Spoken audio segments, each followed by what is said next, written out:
Well, hi, and welcome to my shop here. It's December 28th.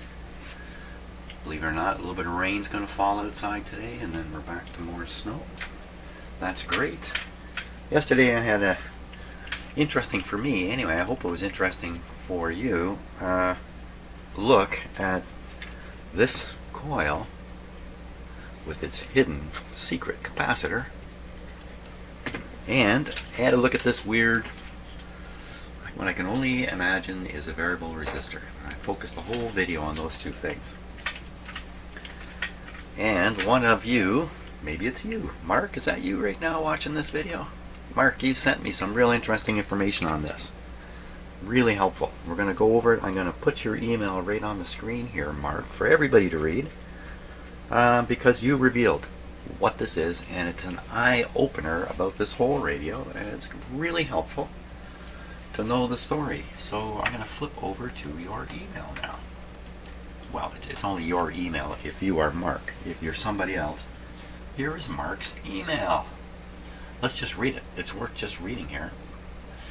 I just finished watching your video on the antenna circuit. Perhaps I can provide just a bit of clarity here. I have a number of 1920s kit-type radios over the years, and I have found that in about half of them there were modifications to the circuit made by inventive amateur builders of the era, who often found articles in magazines on how to improve existing circuits. So I think, that opening line paints a picture of what things were like in the 1920s with these radios, and it certainly proves my picture of how they were, what place they sat in society. And what I've heard about them is in many households it was the 16-year-old son whose job it was to make these radios work. And through the 1920s a lot of teenagers were introduced to all this stuff, and ultimately became the engineering stock of the future too. So when they say made by inventive amateur builders, what I hear is 16-year-olds fooling around. That's what I hear there. Okay. In your or my Ultradyne, I believe that a Steinite interference eliminator was purchased and used as the primary and secondary coil. The capacitor inside the case of the interference eliminator was disconnected, in my case. You pretty much figured that out by the end of your video, and I think you're on the right track. That very weird early grid leak probably did work at one time to provide maybe 5 to 8 megohms of resistance, but I'm not sure where in the front end it would have been added.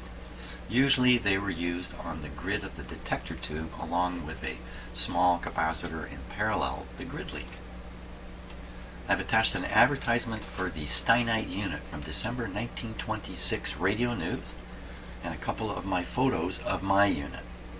Mine still has the capacitor attached, but it's hard to see the fine wire attachments in the photograph. Good luck. That's from Mark in Prescott, Arizona, and here it is. I almost fell over when I saw this, Mark. This just answers every question about what is going on with this radio, and you're absolutely right. It could be that the fellow who put the radio onto the plexiglass is not the guy who installed this. The guy who put it on the plexiglass may have been like me and thought it was all original or something like that. Who knows, right? But look, greatest $1 value in radio today. Look at this guy. Could this guy have in any way imagined that you would be looking at your computer screen or TV, looking at his advertisement in the year 2020, almost 100 years later, and his picture would be there? Could this guy have ever imagined that? Fred W. Stein. The Steinite. Interference eliminator. No radio set complete without it. Select stations at will. Especially necessary for 1 and 2 dial controlled sets. Under present conditions, the average set fails to bring in the desired stations properly. The Steinite interference eliminator shuts out local and other interference. You get one station at a time, but one you want, and you tune in loud and clear. Operates on any set, attached to the aerial wire and to the set. No changes, no extra tubes or batteries. over 400,000 sold. I have one of those now. At least this radio has one of those. Improved results with tube or crystal. Try entirely at my risk the wonderful improvement this inexpensive little device will make in the reception of your set. Improves results on both crystal and tube sets that use any kind of aerial except loop antenna. Okay, what's that? Improves results on both crystal and tube sets that use any kind of aerial except loop antenna. Clears up reception wonderfully, increases volume, and partially absorbs static with a money-back guarantee. And here is the money-back guarantee. Put this interference eliminator on your set and note amazing improvement. No tools needed. Install in a moment's time. Connect with the set and follow the simple instructions for the money back promptly if not delighted. $1 postpaid when cash with order. Order today. A dollar bill will do. I like that, eh? References. The Exchange National Bank and the Atkinson Savings Bank. Atkinson. Doesn't that show up on this thing? You know what? The word Atkinson appears on the knob just above steinite, right up in here. It says, where did I see that? Here we are. Atkinson Savings Bank. Why would they have their name on the knob of this thing? Yeah, well, who knows? Well, a lot of weird things have been in there. 1927. Guess what's coming a couple years down the road to the Atkinson Savings Bank? It's going to be wiped out. Oh, here now, the additional advertising for something else. A new Steinite 7-tube radio uses no batteries of any kind, only $125. Loudspeakers built in. Complete with tubes, $131 with nothing else to buy. Operates from a light socket. Something an hour. Less, I don't know what that. Operates from a light socket. Something in an hour. I don't know. Oops. Write for description literature before buying an expensive battery set. Also, and then this is different print here, Steinite long distance crystal set, $6. Tube battery set, $45. Steinite, I've never heard of this guy. Steinite Laboratories, 402 radio. Atkinson. Oh, so that's where that's coming from. So this is the place. Okay, that's why this Atkinson Savings Bank was the bank there. So here, look at this. Here it is in the box, right with $1 written right on it there. Patent's been applied for. No radio set complete without it. And there's a close-up. This one, the wires have come loose on it, quite loose on that side of it. And he hasn't split open the bottom to see the capacitor inside. Whereas mine, if mine looked like this, I would never have. Or is this missing the bottom? I think this is missing the bottom plate. So Mark, let me thank you for sending this information. This is twice you've hit the nail on the head with this radio for me and sending me just what I need to know in order to keep moving forward. Great. So let's go back and do something with this radio now. What are we going to do today? Okay, so I'm going to eliminate the noise eliminator here for now. We don't need this. It's true. What the guy's describing is true. You put this in your radio. You put an extra tuned circuit tuned with that crazy capacitor under here. You've put in an extra tuned circuit. You get the benefit. Kind of like a loop antenna. And I think that's why he's saying if you have a loop antenna, this isn't going to help you much. Because a loop antenna is doing the same thing that's doing. And he didn't really want to tell you that. So we can ignore this whole crazy apparatus here. The most wildest, what I assume is basically a volume control, nothing more than that, just cutting the signal down going to the first tube. We just ignore it. Feed our test signals right into the first tube here. Could be either a radio signal or it could even shove the IF in here. It should go through.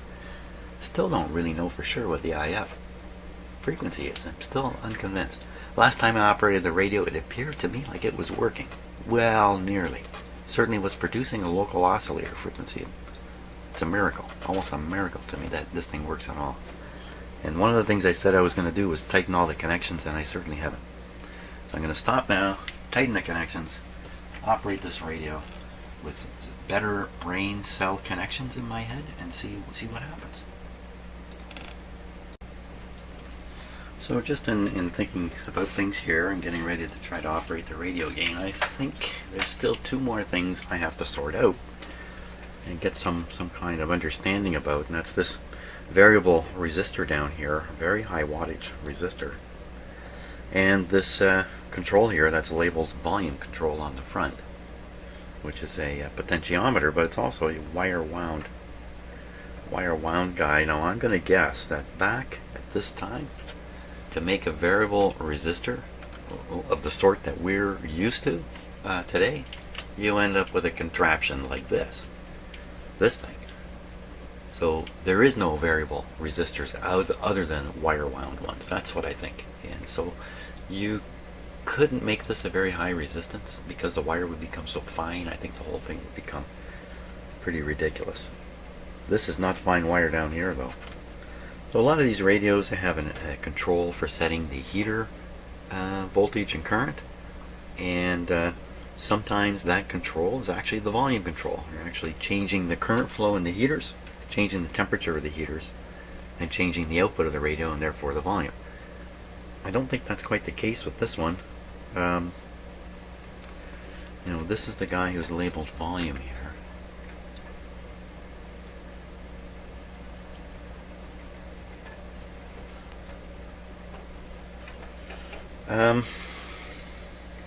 I guess it's a question of tracing what's going on here. Maybe I should stop and make a little diagram of this. Get it clear where it is in position of things. Yeah, why don't I do that? I'll stop for a little bit and make a little bit of a schematic for that area. Maybe it'll match the real schematic.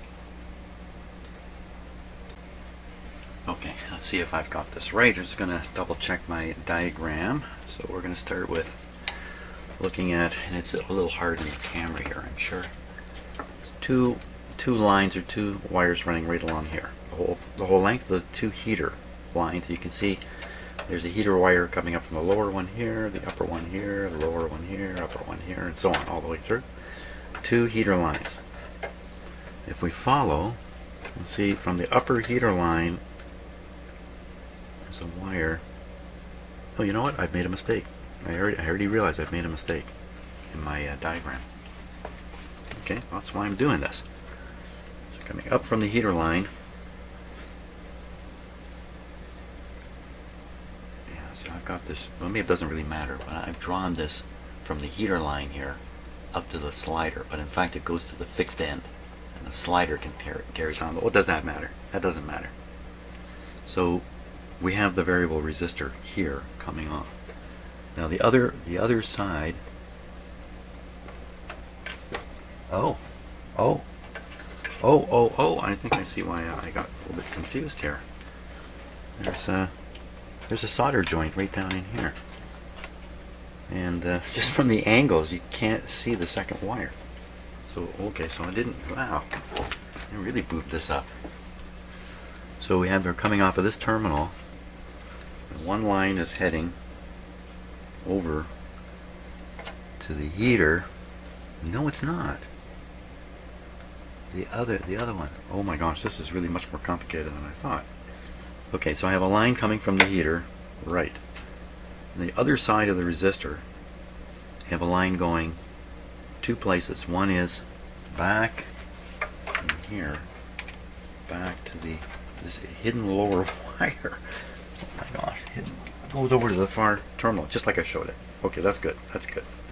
The thing is, there's another wire coming here, going all the way to what I'm kind of using as the negative return point. The chassis, the ground, whatever you want to call it. A minus is what they show it as. So I'm going to bring this out here, over here, go A minus. Okay, so what's that amount to? What does this amount to now?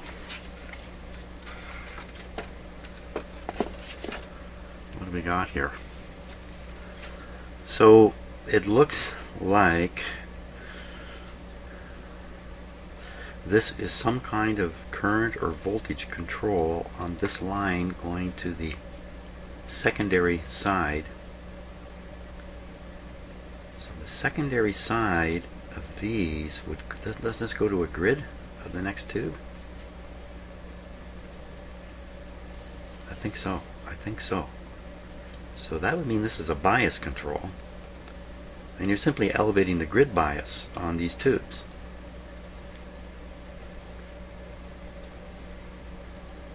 This would be some kind of course adjustment here. Of course, you see, you're taking it off the heater lines because in this radio it's DC, and in other radios this would be AC, and you wouldn't dare try this. But in here it's DC everywhere. So so this is the ground for this, for everything. So this is how the one leg is tied back to here. Because this is run with a set of batteries, there's kind of a separate power circuits inside the radio, or I think you don't even want to use the word power. Different battery operated circuits kind of superimposed on each other inside this radio. And what all that amounts to exactly, I don't know offhand.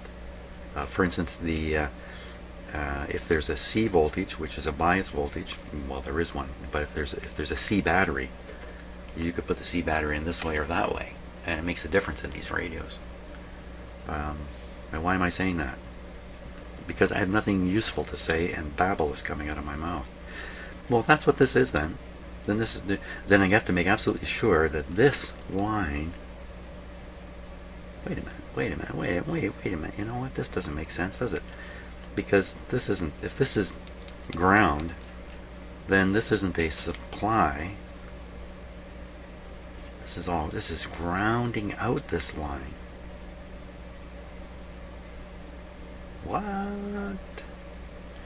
So a lot of these old tubes develop their own bias if you develop a circuit properly, which would be to have a resistor on the grid going to ground, and usually a capacitor with it, and then you can build up a little bit of bias voltage just from positive current on the grid. You develop self-biasing. Is that what's going on here? This is a self-biasing system, and this is adjusting it. How can that be? There's just a resistor here. There's no capacitor. Is there no capacitor? There's no significant capacitor.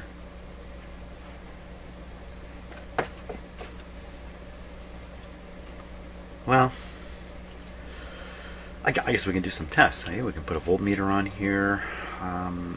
What kind of resistance is in here? This must be very low. This can't be much of anything here. And it's set at one extreme right now. It's set at which extreme? It's set at the zero resistance extreme. So it's as if this isn't even in the circuit right now. That this is actually connected right here. So you just have a ground on this heater line and a ground on this. Oh, looky. So either side of this potentiometer is hooked across this heater line with this variable resistor in there. So you have the voltage drop of the heater line across here, and you're picking off a little bit. Now we're back to this is deriving a bias for these tubes. And that's why it would be labeled volume control. For sure, that's what's going on. So they're tapping, but you only get a. So this goes to what I was just saying about flipping the voltages of these batteries and that. So let's say you have the main part of the radio. Put a 0 here. Put a B plus of 100 volts here. And the main part of the radio is built in here. So you have the plates, cathode, stuff like that, all built in here, between 0 and 100. But if you have another battery and you flip it around, you could arrange it so you have a negative voltage down here. This would be positive, just by flipping the battery around. So this might be 10, minus 10 volts here. Why would you do that? Two reasons. One is you need a voltage to drive the heaters, and voila, you have a voltage. or you have an additional special voltage just for doing this. If you look at that power supply we glanced at, it had all these different voltages and a couple of different B pluses also in it. So that being the case, then you have to make sure that the A minus supply, and I have not included an A minus supply at all. You must have the A supply, I shouldn't say A minus, A, B, C. A is the heater supply, which they're sneaking a bias off of. It's an A battery here, but by the time you get over here, they've turned it into a C battery. Now I deduced how to hook up the heater line here, plus and minus, somehow. I can't remember how now, how I did it. I did it somehow, plus and minus. And if I've done it right, I got a 50% chance of doing it right, then the bias will be correct here. And what bias would it be? It would be a negative bias on the grids relative to the cathodes. The cathodes are simply hooked up. There is no cathode. It's just one side of the heater. Hey, we're back to one side of the heater again. Okay, so I can feel the synapses breaking right now, so I'm going to stop at that point. So a couple things we've come up with here is in order to test what is now the bias control, we need to hook up some voltages and see what happens. Mechanical problems in this thing. So you can think about it, it's tricky business. They have to not only make this contact on the wires, they need a sliding or slipping contact right in here. That's not particularly easy.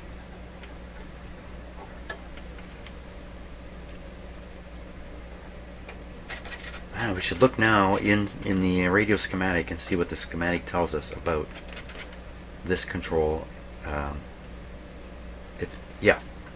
Let's look at that. Let's look at the schematic here for a second.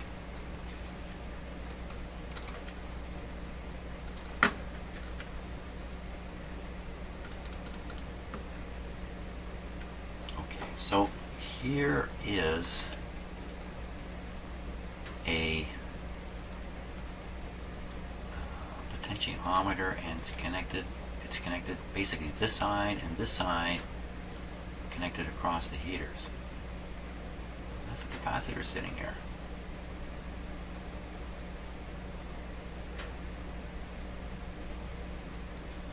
So the grid, you could get a grid current charging this capacitor, driving the grid more negative, self-biasing it. It's coming off of this line. This line is the A minus. That is a light bulb. Here's the A plus. So we would want the plus to be tied to the 0 and the negative to stick out and provide a negative voltage. You can understand what I'm saying. Hats off to you. So this would be supplying the negative voltage.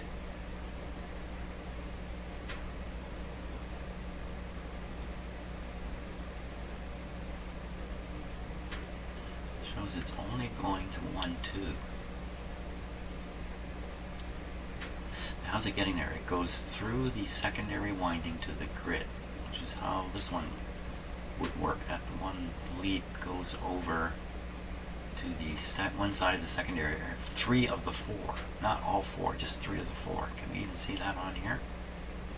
Is it kind of like a dividing line right up through here? Not really. So following that again. Following what again? Following this. So this guy, did I miss it? He's actually feeding up here and feeding up here. So he's affecting these two tubes. First and second IF. I just named them here. RF tube at the front. Mixer tube equals a modulator tube here with a variable on it. And then you're into this one. These two, which are controlled by what we could assume is the volume control. This is just done completely different from the way the radio's done that I've got. For instance, now this rheostat here is only controlling this one tube. This is probably about making this oscillator arrangement work properly in some way. But maybe this is my radio. Okay, so maybe this is my radio. Let's look at this one. Okay, here it is again. The resistor between the two heater supplies. Yep, heater supplies. You're tapping off, probably in the negative direction. So here they're showing the A minus attached to the C plus, and that gives you, that's the when I said hook it to the 0, that's kind of what I was talking about. So then this drives out a negative voltage to be available, and it's being used here. Some amount of it is applied here, right on the grid. Right on the grid. This is just like a classic ADC system. You can almost ADC this radio if you just fool around over here. I'm not going to do that. So it's a manual ADC, and it's actually just VC, volume control. Still don't know what UA is here. The detector over here is just showing as a simple resistor capacitor, no variation, no variable controls at all on this. Can't change the heater current anyway. But you can fool around with this one over here, according to this schematic. No, according to this schematic. You can fool around with this one. Can't fool around here. Look, this radio's got these double coils for some reason. I don't know what that's all about. This one doesn't show that. It shows simple coils. Pretty sure this is my radio here. And then having the Steinite, having the Steinite on it is essentially a replacement for all this. But not that. So now that's another interesting question. So I sort of got a grip on these resistors, but what's this front one doing? Front tuning capacitor, which says detector on it. In the current state of the radio, there's no coil for it to tune against. Nothing happening here with this. And if you throw Mr. Steinite out here, how do you know that Mr. Steinite can work with this? He can't. He's got his own little junky capacitor hidden in the bottom. So it could be that first tuning capacitor is just superfluous in this radio, unless I can think of something to do with it. So no use even moving the front. Well, right now there's no use. It's not hooked up to anything, is it? No, it's hooked up to nothing. So it's all about the oscillator. Now, let's see if we can sort out this oscillator better. So we have a plate circuit here, and we have a grid circuit here. And the two of them are interacting, and they're tuned. So there's the feedback, the oscillator. It's just, this is nothing spectacular. Why did I read this description, which described this thing as being, most descriptions do describe things being very complicated and hard to understand. It doesn't look like that at all to me. It looks pretty simple. And then the oscillator, a little bit of it is peeled out here, here, and fed into here, along with the signal coming from here. Like the output of this would be fed through this coil and right through this coil. Go back out the antenna. Everybody in the neighborhood would be listening to your local oscillator.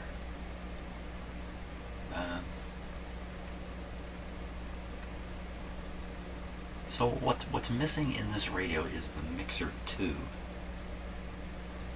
That's a tube, usually with two grids, one for the signal, one for the local oscillator. And the tube is operated in a nonlinear fashion, and that results in harmonics. And among the harmonics is, hopefully, if among those harmonics is the IF frequency, then that will go through the radio and come out. But there's no nonlinear circuit in here, unless these tubes are operated wacko. But they're probably operated wacko the whole time. They're probably always producing harmonics. They're probably not linear, particularly linear. I don't know that to be the case though. So in the little bit of information I read, it suggested that the mixing and creation of the signal products occurred in the coil, but I don't understand how that can happen. That's the part that where the understanding is missing, I guess. It's exactly where's the mixing happening. Modulator is referring to all this. Yeah, so in a sense, you know what? Yeah, I think I know what's going on. They're just simply combining the oscillator signal and the antenna signal together on the grid of this tube. And then they're traveling through together instead of separate grids. And there's probably enough nonlinearity in these tubes to produce harmonics. And you capture the harmonic with this tune circuit and carry one of the harmonics all the way on through.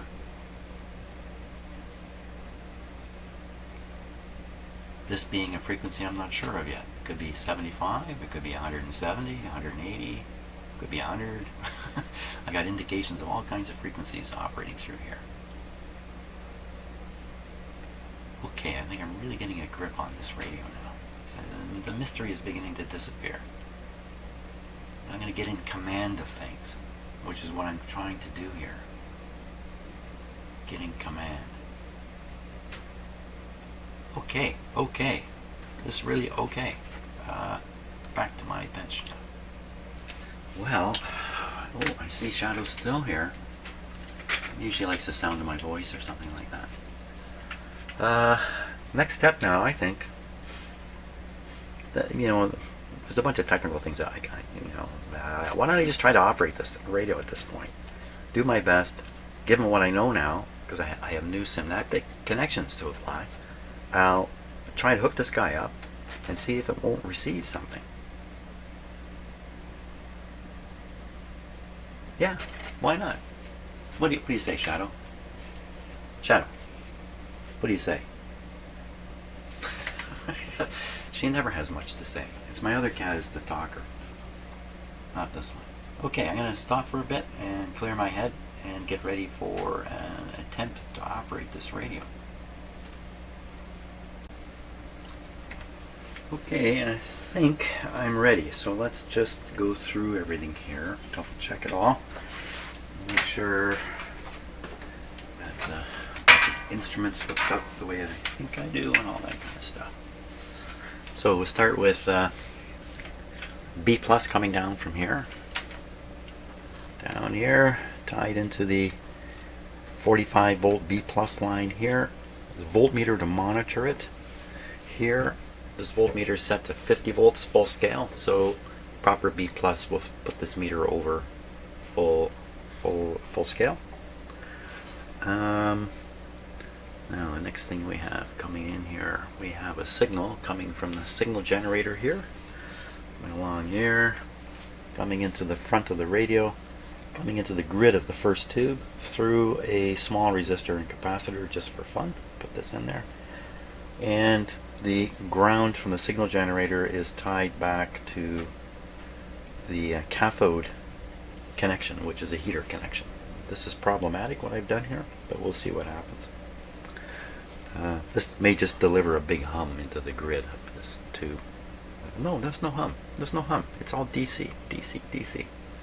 I've taken off the voltmeter to monitor the voltage on the tube heaters because it's consistent, and I don't think there's any risk. When I turn it on, it'll be just over 5 volts. I have the SDR radio running. Here's the antenna connection. I have the pickup coil over here in the local oscillator area, and we can look on the SDR and see what kind of signals are coming out of the radio and what's going into the radio and what is going into the radio. So I've got this, you can read it right now, 805. That's okay. We'll leave it at 805. The intermediate frequency unknown yet, probably 170. I think that's probably what it really is, but I don't know. So if it's 170, then the local oscillator's got to be up close to 1 million. That's okay. The signal level is low right now. Let me set it to, this is a moderately strong modulated signal coming out of here. Actually, I got to crank Okay, moderately strong signal going onto the grid of this tube. This guy does nothing anymore. He's not hooked up to anything. Volume control, we're not sure. I'm going to put it in the middle here. And we'll find, and then I'm monitoring the voltage of the bias control, which is very important now because it's kind of a new item in our scheme of things, and I've got it on this meter here. Let's just see if I can. I have a little too many wires in here these days. So I have something new, and that's a light out of sight of the camera. Which I'll flip the camera up there in a second. Here, let's put it like that. It's all just temporary kind of stuff. Here's my new light. See the ring light here? On a, I can shift its position and whatnot, wherever I want it. Hey, what a thrill! Hopefully that's going to improve the lighting in here quite a bit.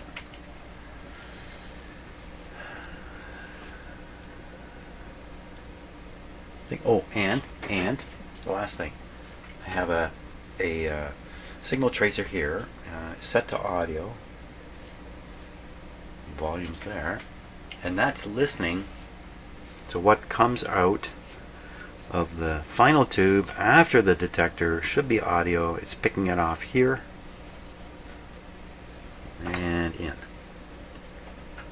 So we have every chance now of hearing this radio actually work. So I guess the name of the game is to heat up these tubes next. So to do that, I have to open the circuit here. Okay. Switch on the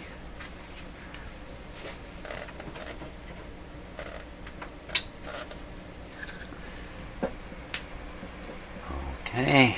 All indications are I throw the switch. We'll heat these tubes up. Watch how fast these. Well, you can't really see it maybe. But just watch and see how fast. Just instant. I don't know if you really saw it, but these two tubes glow a fair bit. The radio's on. Don't hear anything. Don't hear a thing. Okay. First of all, let's check this minus voltage now. I had this set on plus.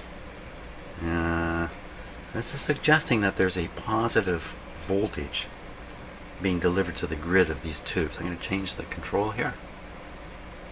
Sure enough, look at that. Very nice adjustment.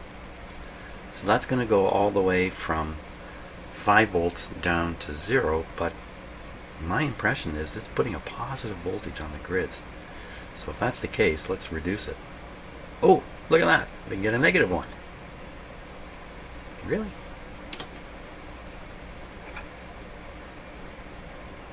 Yeah, so we just come right down here, we get a little bit of a negative voltage. Okay, let's go with that.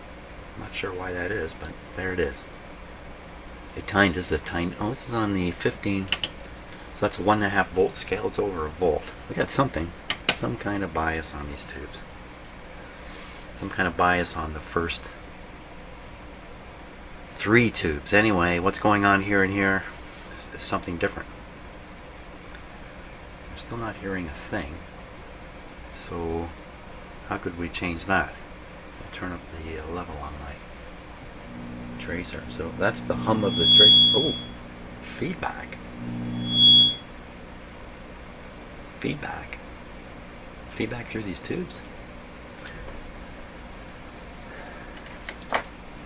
I'm going to get a chance to try my tuning fork. Let's try it right now. I've had this in my shop for like a month waiting for an opportunity to try it. Let's try it. I'll hit it.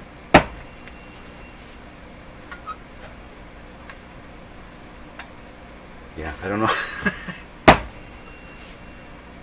In the world of weird things. I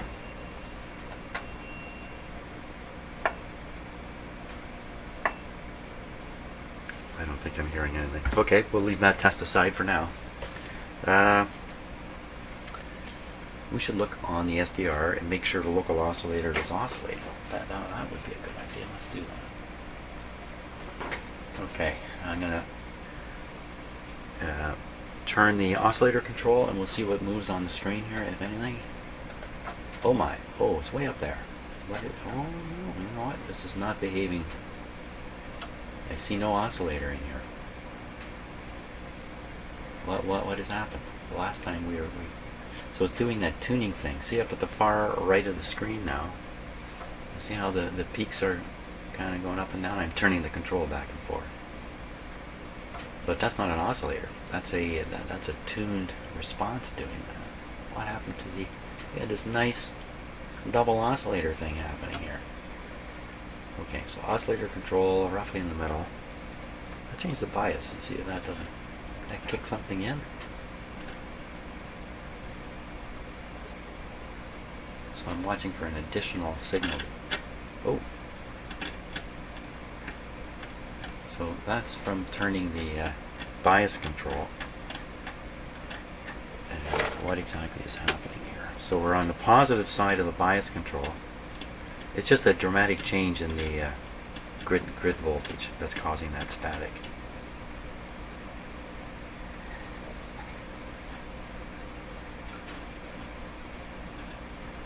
Not hearing anything at all. Okay, and no local oscillator visible. Now, how come? What happened? What did I do? Did I do something to this? I don't think I did anything. How did I see it last time? It was absolutely distinct. It seemed to be right in the right spot. What am I forgetting about? Is there something I'm not including here? Oh, how about a little bit of B+? That's what I'm not including. Crying out loud. Okay, so keep watching the. You know, I'm gonna change this. Okay, now you can see the SDR on the screen, and I can go ahead here. See if I can, that's not a bad. It's not a bad view right there. Okay, how about a little B+ on here? So I need to keep my eye on the B+ meter, which is this one over here.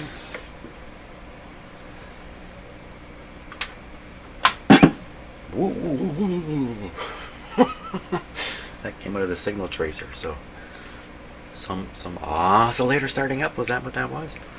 Now we'll watch this meter and crank it up to, you know, around here.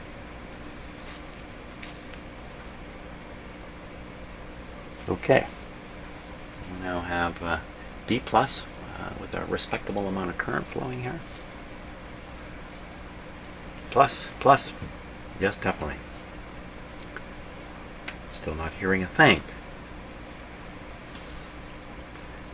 The only input to this thing is the signal generator. If it's failing to mix and that, we won't hear anything. But what if it's just not tuned to the right spot here? Let's tune the radio.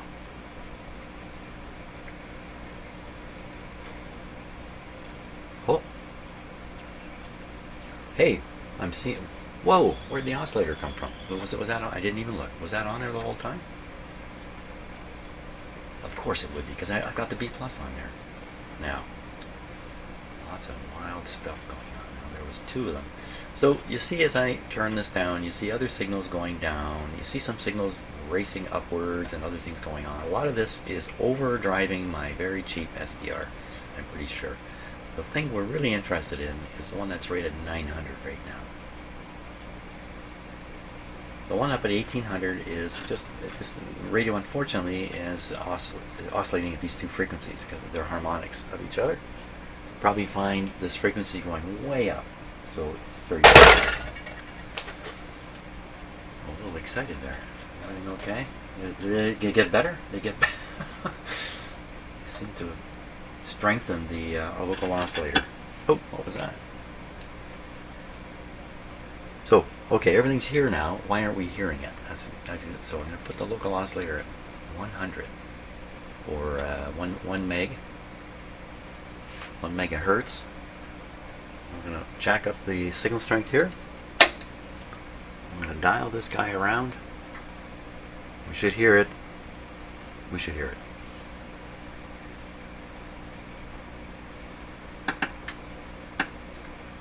I'm not sure what those clicks were. Not sure what that was. It's not coming from the signal generator.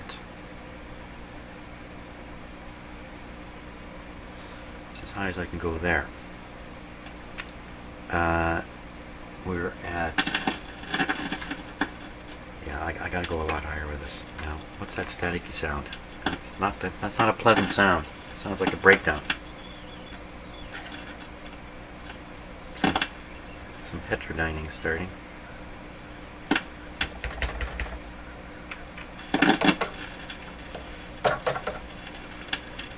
Is there anything jumping around? Any voltage or current jumping? Okay, I'm looking at the current up here. No. Any voltage jumping?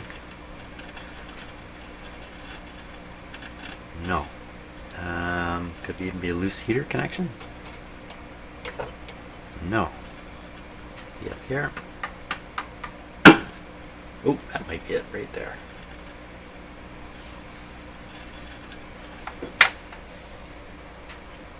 Yeah, it's not. These aren't the best up here.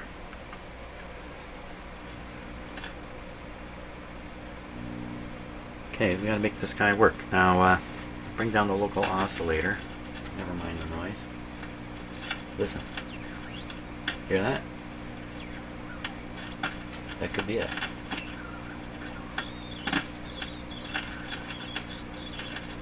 So the jumpiness is instability in this radio, I'm sure, and the oscillator is jumping around.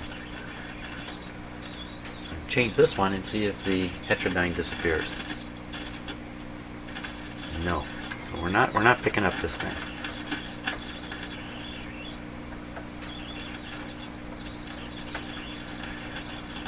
Nowhere, no how. We should see this signal generator on the SDR. On the SDR here. Where? Here, down here. If I get it up, we should see it.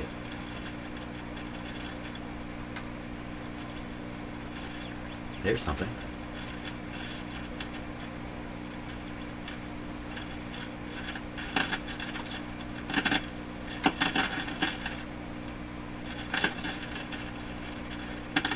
I don't know. Nonsense. We've got precisely nowhere this way. Now what could be wrong? I have the input signal into the grid of this tube. Everything could be wrong.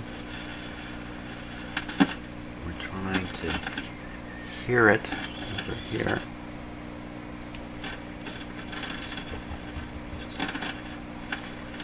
Something is breaking down. While we're doing this.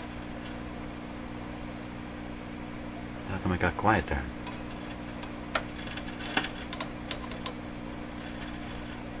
I tightened all the connections in the radio, but maybe not all of them. There's a few I might have missed.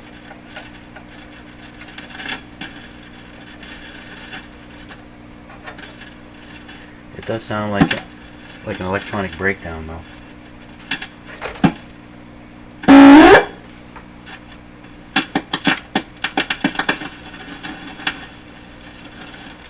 Ooh. That was pretty exciting. Yeah, not bad. So remember I said about the connection here isn't only oops, on this isn't only the sliding contact on the wires. It's even, out here, it's even more difficult right in there. I'm going to spray that with WD-40.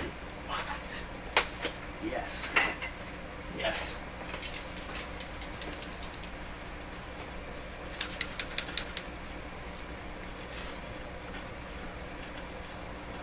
Big metal can coming in here.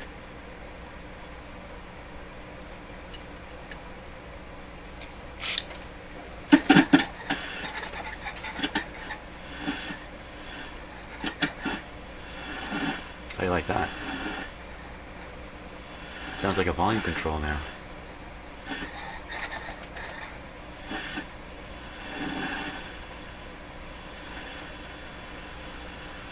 Okay. Now, did we just tune this radio? Okay, tune it with the tuning control.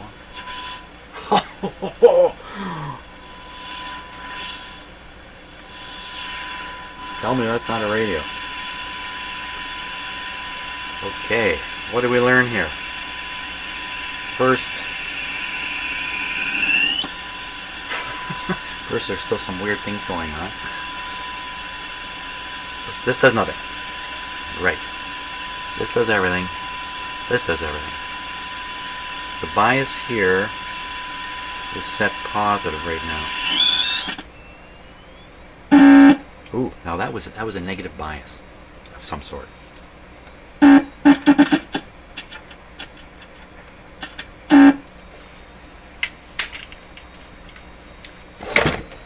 Holy smokes, I gotta stop banging into this radio. This is the, see, the bias voltage? That's positive. That's negative. So there's an open circuit that happens right in here, I think right here. Or that's the sweet spot. Oh, look at that. This thing just made connection, I think is what happened there. Just as you would expect, maybe? No, that's not right. More positive? Maybe I've got this meter backwards. Maybe things are working the other way around from what I think. So you get into oscillation here. Let's set it right there. The actual voltage is, it's over 1.5. It's just over 1.5 volts. Great. This radio's working right now. Now, we want to figure out the IF frequency once and for all. So the radio's local oscillator is around 900 and something, and the input frequency is 800 and something. That's about 100,000 kilohertz.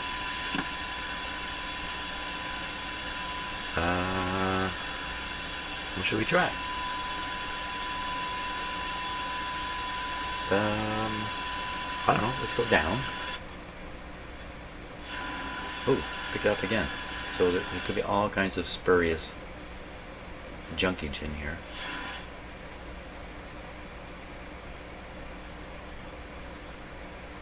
So all those wild things shooting by, I think that's all SDR nonsense.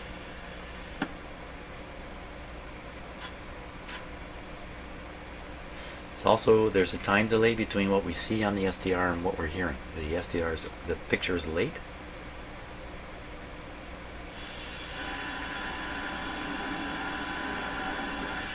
There's a local oscillator at... Did I just hear a station? No, I must have been imagining that. I'm using the fine tuning knob on the... Very nice. Except...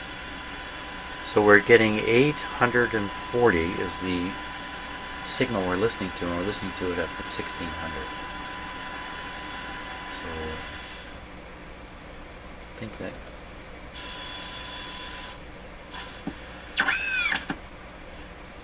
Weird things going on here. Still some inconsistency in the radio. Wow, doesn't seem to be.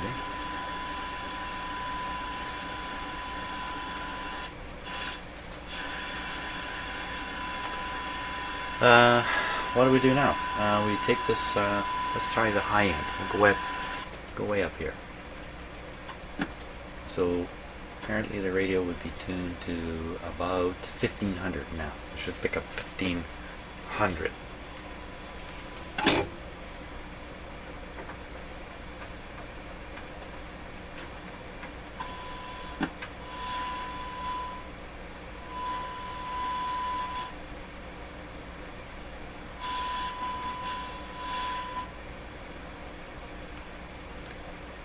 Were those two signals 200 kilohertz apart? Let's try again.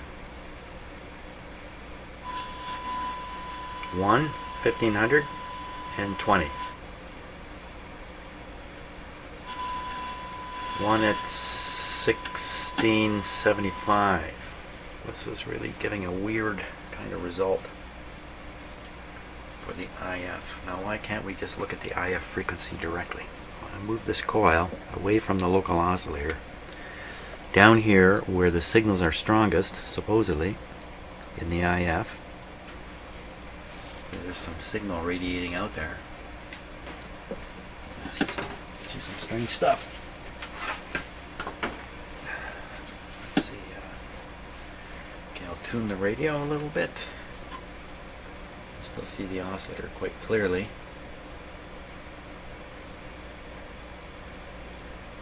Now, of course, the IF frequency is fixed, but you should see things rolling through it. Kind of. It'll be way down around 100 kilohertz there.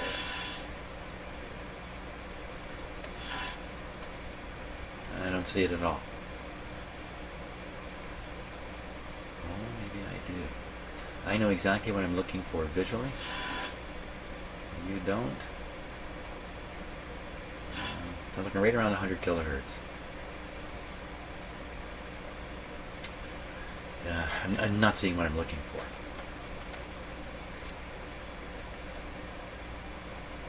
How can I get it stronger yet?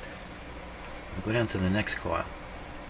So this is the one the detector should be. Hey, I just noticed another capacitor in here. I really hadn't paid attention to. Okay, let's see what we get this time. Again, I'm looking down around 100. I'm not seeing what I want to see around 100.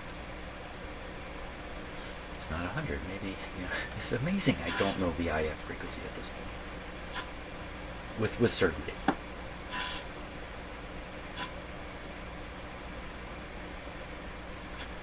To make a closer connection of the SDR to the IF line and see it better on the SDR. Make a closer connection to it. So what could I do that wouldn't blow up my SDR? Something with a capacitor, that's for sure. So let me get myself a capacitor here.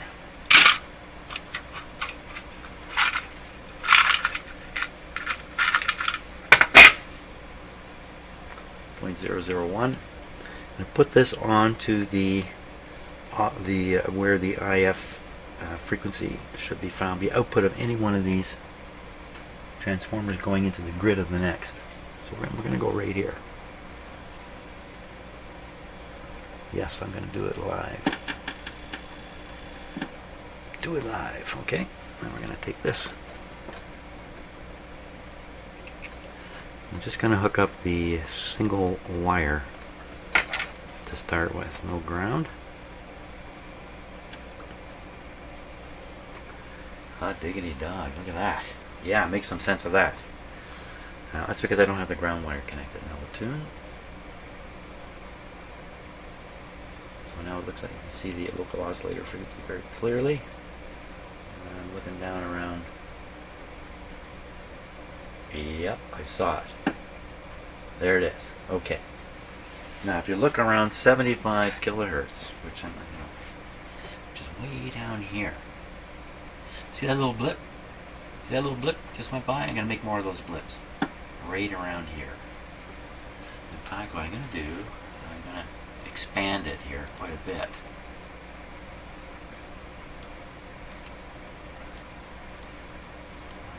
Down? What's going on? I want to go down lower. What happened here? There we are. Okay. So we're looking in this area here, around 75 kilohertz. Let me zoom it more. Okay, so now 75 kilohertz right in this area. I'm going to tune the radio, watch the action. Here we go. See the action? Where's the action, Jim? See, okay, now a little blip. It's going down the screen, right around the 75. Just going down. It's very hard to see. Let's keep going here. You know, when I get back to the where the radio's tuned. Oh, you see that? Blip. It's going down the screen. I'm going to go back a little bit, tune back a little bit. There. Now forward a little bit because of the time delay. It's easy for me to be fooled. There. That is essentially marking the IF frequency. It's a little high, a little low, depending upon how the radio is tuned, how the signals are mixing to get exactly. But that's right around 75, isn't it? If I try to max that signal here, up here. So the max is somewhere in this area. Yeah, so that's right on 75 kilohertz. So what we're seeing there basically is what's contained inside the IF channel, if you like, at 75 kilohertz. And as we tune the radio, various signals appear there because they're being converted there. And they come, they pass through it, just like as you're tuning, things kind of pass through stuff. The signals will pass through this area. You'll see them kind of start on one side, depending on which direction I'm tuning, get louder and then disappear, just in this little window of around 70 to 80 kilohertz. Now, did I tell the truth? I'm going to tune the radio and see if this is really true. Tuning up. Okay, they just tuned a little bit. Now tune down. There it goes. See it just whip through? It makes that funny dash on the waterfall display. Go a little slower. Now, why aren't we hearing this? That's a really good question. How come we're not hearing it now? I'm going to tune it back in. So by looking around 75 kilohertz, we can see if there's something in the IF. There we are. This should be coming out of my speaker. Why am I not hearing it? What I do? We heard it before. Did the wire come off? What did happen here? Okay, that's right. Oh, well, because the radio's tuned to a silent spot. I've got 1600 coming in here. So we need the signal for it to pick up. Before this video is over, I'm going to hook up an antenna and we're going to listen to what this radio can do.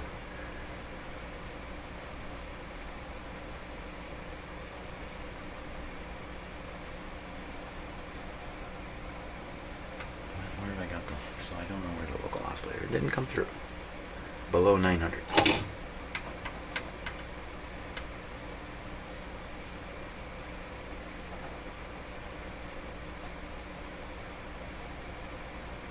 Oh, there it is.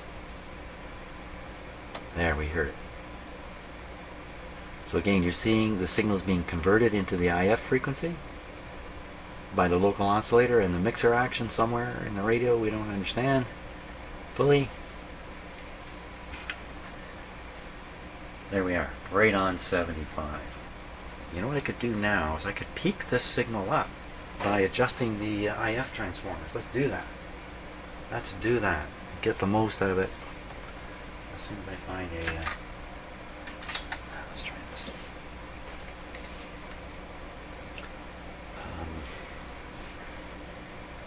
We should start down here.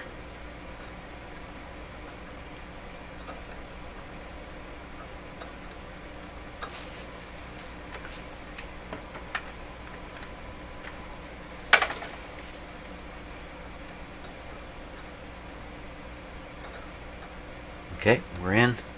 Now I've got to watch the level. Oh, this is cranked right down.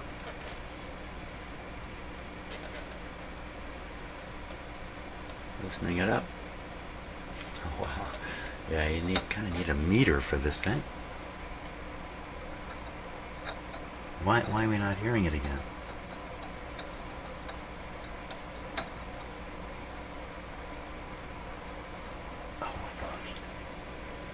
Part of it is where I'm positioning my head. You know, it's one of those sounds that has peaks and valleys all over the space you're in. You move your head around through it.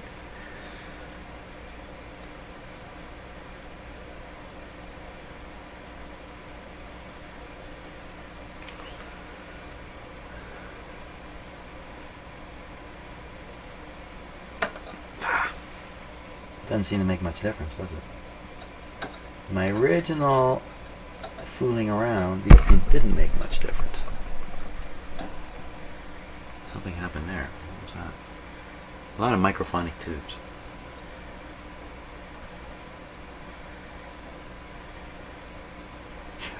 I don't hear or see any difference. Let's try the other end here.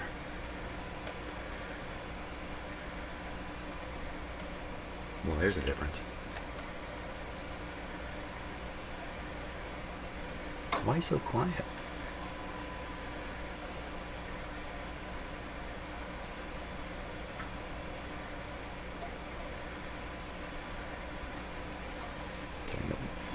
Just turning up the volume on the signal tracer.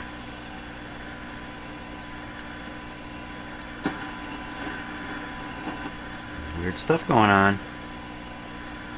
Like bad connection stuff. There we go.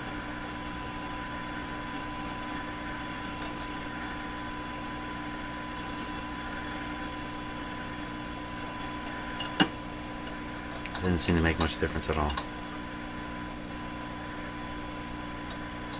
I think I probably shorted something out briefly there.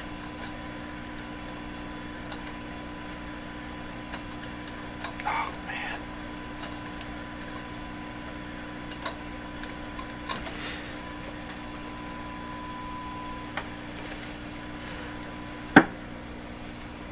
Oh, what just happened? I had a click with a hum. What happened? Oh my gosh, I didn't have the volume up on the radio.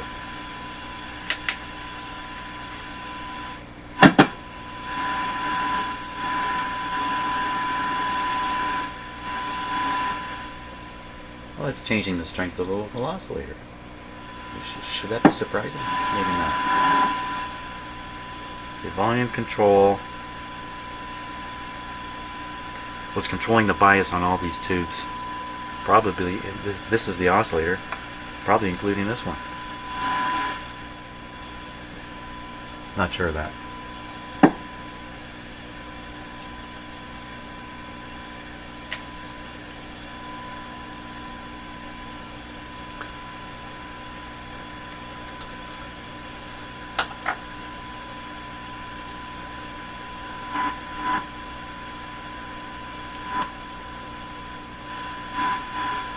I think it's this.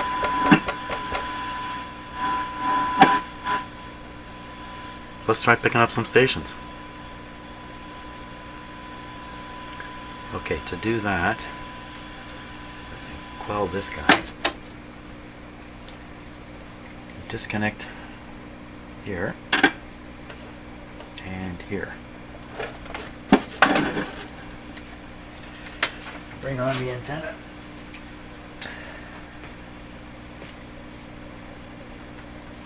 Ground, so I'm going after the cathode basically is what I think I'm doing. The heater.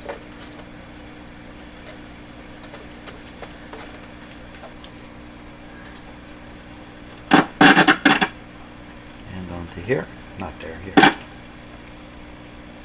Okay, what do we get? I have to make sure that this antenna switch is on. So I'm going to run and check that. Just take a few seconds.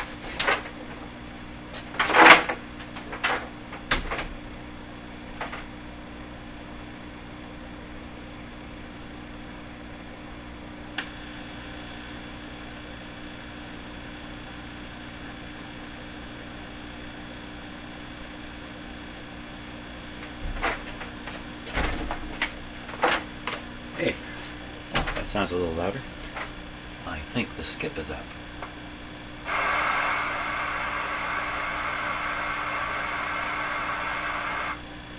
Well, maybe not. Okay. We're trying to tune signals now. Good luck on this. I was blasting it with a fairly heavy signal from the signal generator. So, let's give it a go. Here.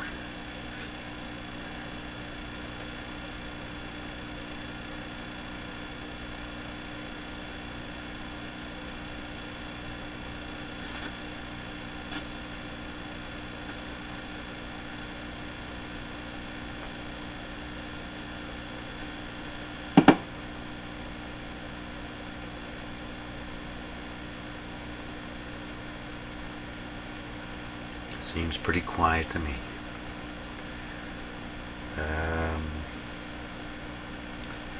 Volume?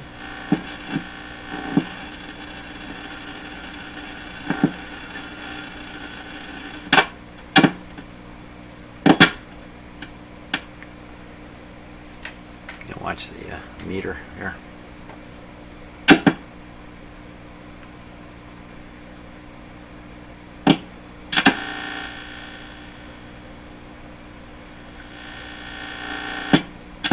it gets really loud, like right in here, and then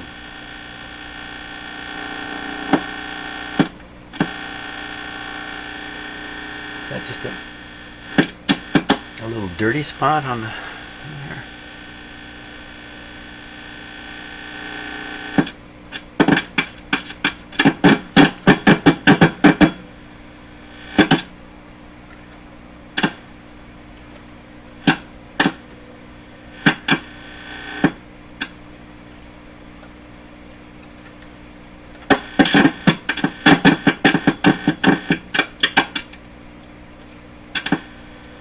Seems like I go past a certain spot on the rheostat, and the radio goes dead. Rheostat on the oh, not so. Wait a minute, what's happening there?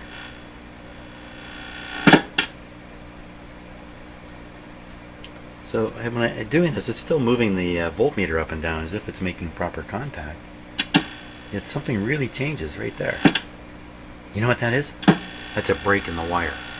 That's a complete break in this wire. And I'm probably bridging the break with this control. We should watch other voltages change. Nope, nothing there. Current flow. There's a change. It's really hard to see. There's a change on here. That's the current, the B plus current feed. Let me turn this down. We don't need that quite that loud. So I think there's an open circuit here. And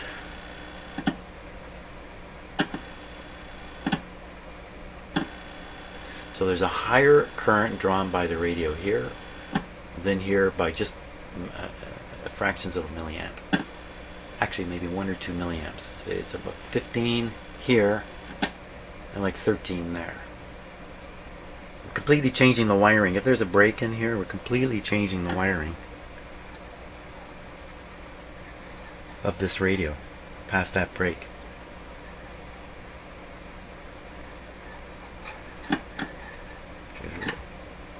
Oh my God, I didn't notice what was going on the SDR all that time.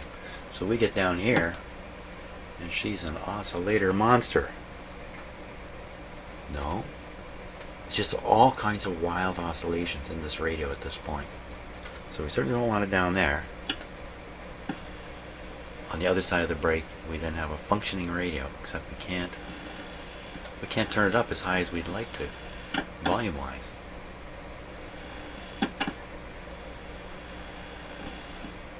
And what's happening is higher and higher positive voltage on the grids all the way. That's about 1.5 volts. And less and less, according to my meter, less and less positive, and it comes to life, but then it quits because there's a break right there. Okay, break in there, but that'll only just reduce the, let me just bring it right up to the break point. There. Turn up my signal tracer again. So that staticky sound is coming from the antenna, unfortunately. So tune the radio. It doesn't sound like it's tuning at all, but I can see the local oscillator on the screen. There it is.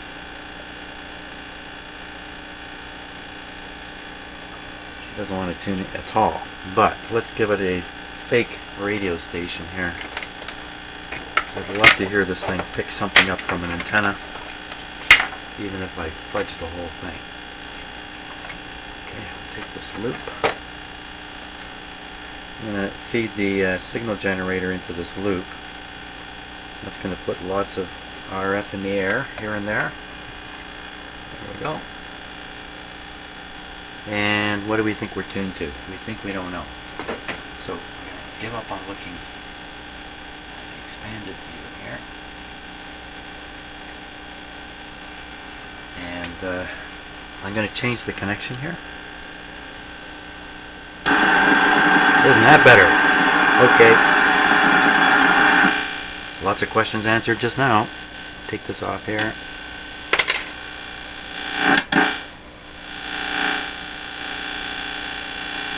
Local oscillator still there.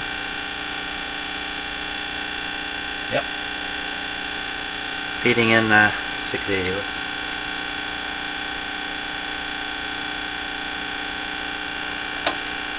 .800 moderate into the coil here, and we'd be wise to disconnect the outside antenna. Pull this off. Doesn't that sound like a radio of some sort?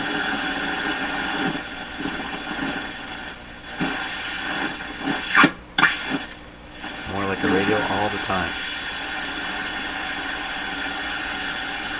Tuning for 800, we want the local oscillator around 900.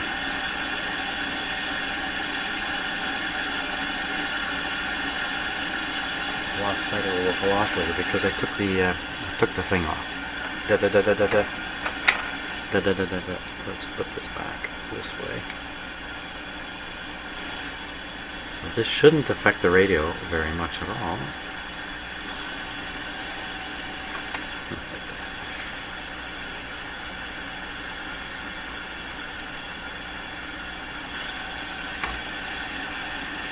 Does not. Get nice signals on our SDR. Oscillator is okay. Clearly, there's two oscillator signals. Let's turn this down. Let's turn it down this way.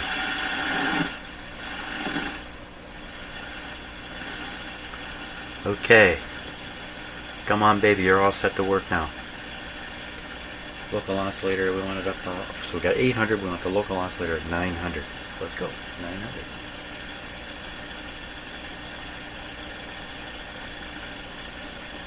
Come on, baby, what happened to you? I didn't hear a thing. More signal. Okay.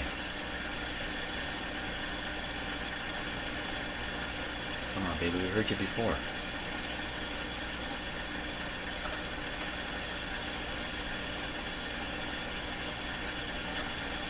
Sounds like a radio, but not. Well, there's a good chance it just isn't enough oomph here yet. So we'll extend our little silly antenna thing. And a handy bunch of wire here. And we'll put this bunch of wire here and put that on for an antenna.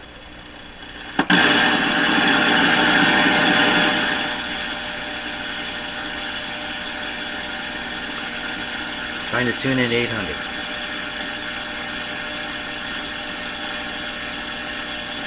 Come on.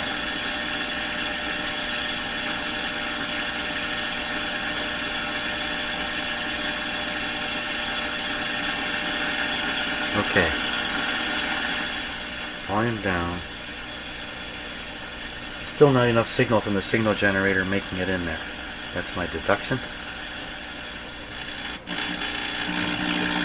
Move this up to here. Try again.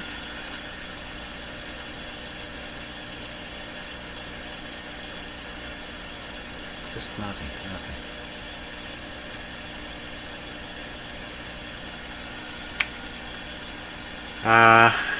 Where did you go?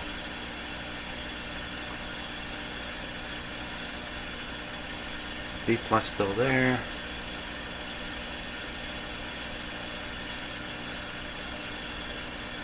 Everything seems good. Not enough juice. Still. Okay, we'll go another step further. Oh, that was kind of interesting. Won't say what that was. Now, turn this down. Take this off.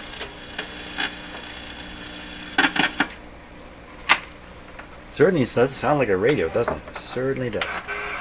Oh, that's a CB coming in.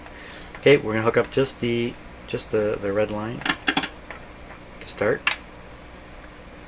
and see if we can hear anything at 800. Yep.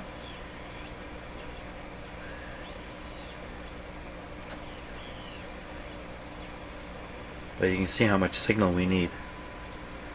A lot. A lot.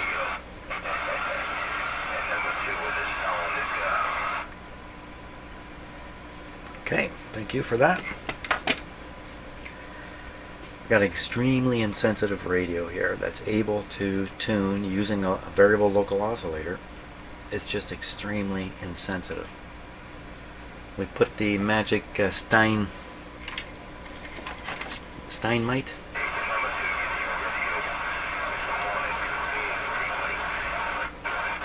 The Steinite on here. This would give a bit of a boost. Could be all kinds of grid impedance things I'm doing wrong here. I don't think it would really matter though.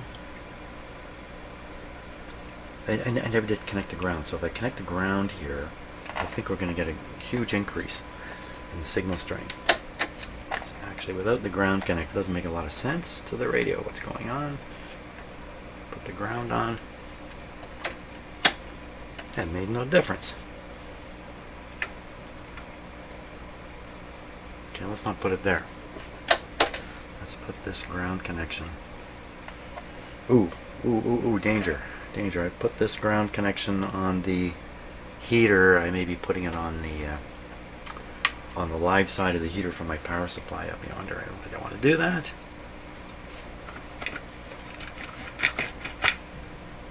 Okay, I think that's as far as I'm going to get today with it. It's receding. It's stunningly weak. Got a problem with the open circuit over here. This is not behaving the way it's intended to behave. It's not a potentiometer selecting a voltage from a voltage divider type circuit. It's a series resistor now, so it's behaving completely different. So this can have a big impact on the whole operation of the radio. So I think this has to be sorted out, at least examined and sorted out that way. And otherwise, everything seems kind of the way it should be. So thanks a lot for watching today, and tomorrow more of the same. Maybe we'll look at trying to get this coil back into operation, see if that doesn't lift up the sensitivity of this of the radio. Thanks a lot. See ya.